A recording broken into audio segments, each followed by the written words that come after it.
uma honra ter aqui você, Cristiane Oliveira, uma guerreira, uma batalhadora pela revisão da vida toda. E aí, caminhamos para a vitória ou não com os embargos da CNTM? Muito obrigada, Medeiros. Sim, ontem nós tivemos a oposição de embargos de declaração pela CNTM na ADI 2111. Isso é uma excelente notícia, porque isso traz uma oportunidade para os aposentados receberem os atrasados e o reajuste, principalmente para quem já ajuizou a ação lá antes de 5 de abril de 2024, que é o que a gente vai discutir aqui, que pede os embargos de declaração. Então, assistam até o final para vocês entenderem todos os detalhes que esses embargos trazem para a gente. E quais são os detalhes? O que é de principal nesses embargos que não havia nos outros? Na verdade, não existe o novo, né? Existe um vício novo e por isso cabe os embargos de declaração, mas os embargos de declaração eles se fizeram obrigatórios, a CNTM precisou entrar com esses embargos, porque não foi analisado o pedido principal dos segundos embargos de declaração opostos, discutindo que quem entrou com as ações, ajuizou o pedido de revisão da vida toda até 5 de abril de 2024, tem direito à revisão da vida toda. Porque o que aconteceu no STF foi uma mudança de jurisprudência, que nos embargos eles trazem como overruling, isso é um juridiquês, mas é isso, é a mudança de jurisprudência. E se o STF mudou a jurisprudência, mudou o entendimento, quem entrou com as ações, até então, até essa data, tem direito a receber, porque é a garantia da confiança, é a garantia da segurança jurídica que a gente tanto discute nos processos. Então, é necessário, sabe? Esse é o principal pedido. O principal é... O coração do negócio é esse, entendeu? É que o tribunal analise sobre quem já entrou com o processo. Quem já entrou Ele com o não processo. analisou isso até agora? Não analisou isso até agora. E até agora ele tem fugido para um lado e para o outro, mas nesse tema ele não entra. Ele foi omisso. Por isso, há o cabimento dos embargos de declaração, porque os embargos de declaração servem para isso. Os embargos de declaração servem para aclarar o que não ficou claro na decisão anterior. E o principal, que a gente acredita que foi até meio de propósito, não foi aclarado se quem entrou com as ações da revisão da vida toda até 5 de abril de 2024 tem direito ou não. Deixa eu fazer aqui o advogado da parte contrária. Mas o Toffoli já falou um pouco sobre isso. Falou em plenário. A gente estava lá, né? E o que ele falou? Na verdade, ele votou contra a revisão da vida toda, né? Tá. Mas no plenário ele traz ali, começa a sustentação dele falando de segurança jurídica. Mas a segurança jurídica não aconteceu, porque não foi falado. Não adianta se você ficar lá sustentando em plenário, falando e falando, se não acordam, não tem. Aquilo não vincula ninguém. Mas o Toffoli disse uma coisa importante. Ele pode não ter dito tudo, mas evidente que ele não disse tudo. Mas ele disse uma coisa importante. Quem recebeu o dinheiro não tem que devolver.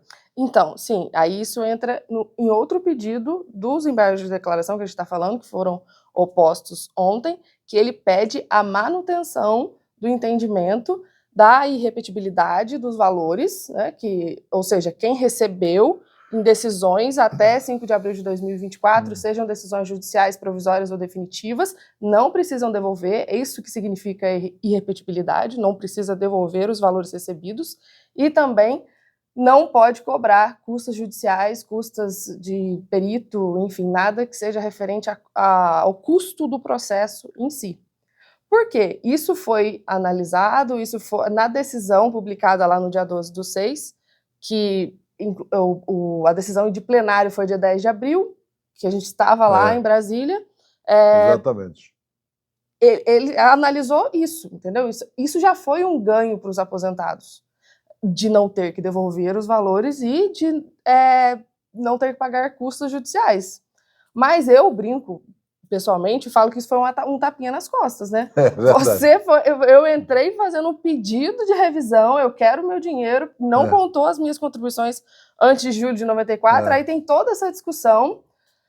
enfim, tudo isso que a gente acompanha, aí no final fala, não precisa me pagar nada não, a gente discutiu até aqui, você não tem direito, você não vai ganhar nada, nem a revisão daqui para frente, nem o reajuste e nem os atrasados, aí você só não precisa me pagar não, É verdade. Entendeu? Então, mas o pior seria, desculpa, mas o pior seria não manter, imagine não claro. manter isso, É uma entendeu? derrota. Tá doido, não tem como. Quer dizer, o principal é a omissão do Supremo Tribunal Federal em falar sobre o direito adquirido. Ou seja, quem abriu o processo tem direito adquirido porque o tribunal mudou a sua visão.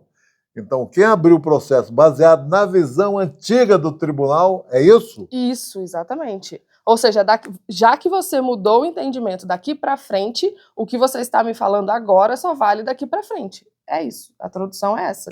Então, assim, isso tem condição de virar, de dar certo, disso ser reconhecido?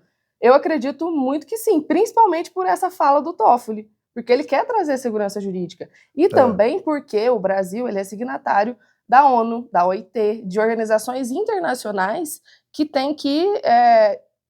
ele tem que manter as decisões de uma forma que traga essa segurança jurídica para ele demonstrar que, né, é um país sério. É um país que vai trazer segurança para as pessoas. Claro. Desculpa, o tribunal teve duas atitudes, duas ações que ele manteve essa tradição da segurança jurídica e direito adquirido, que foi na saidinha. A saidinha para os bandidos, não tem mais saidinha. Aí alguém reclamou, disse, não, e o direito adquirido dos bandidos? Não é isso? Então, não tem saidinha daqui para frente, mas o cara que está preso, né, tem direito adquirido. Né?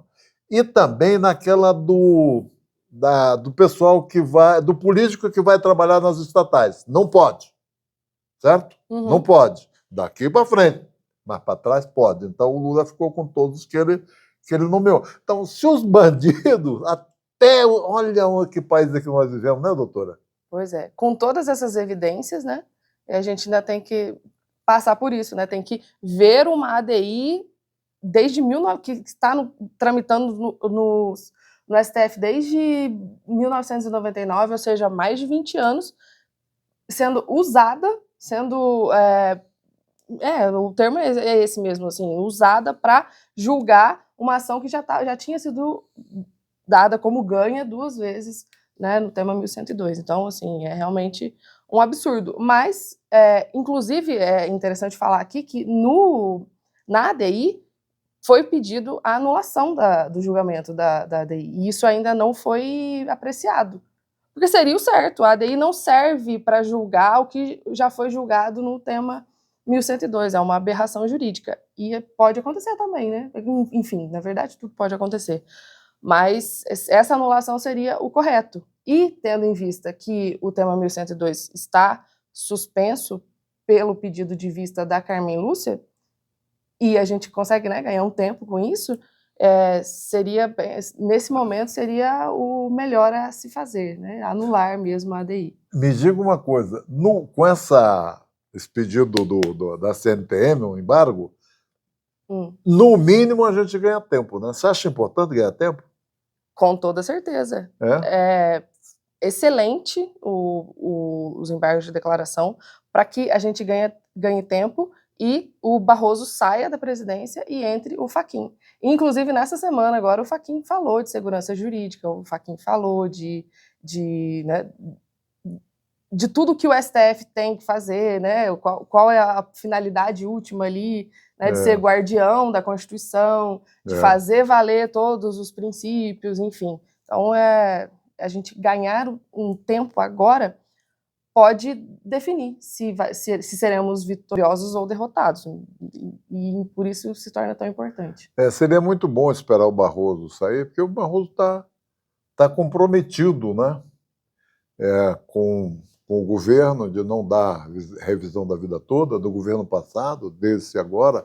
Então, ele não é imparcial.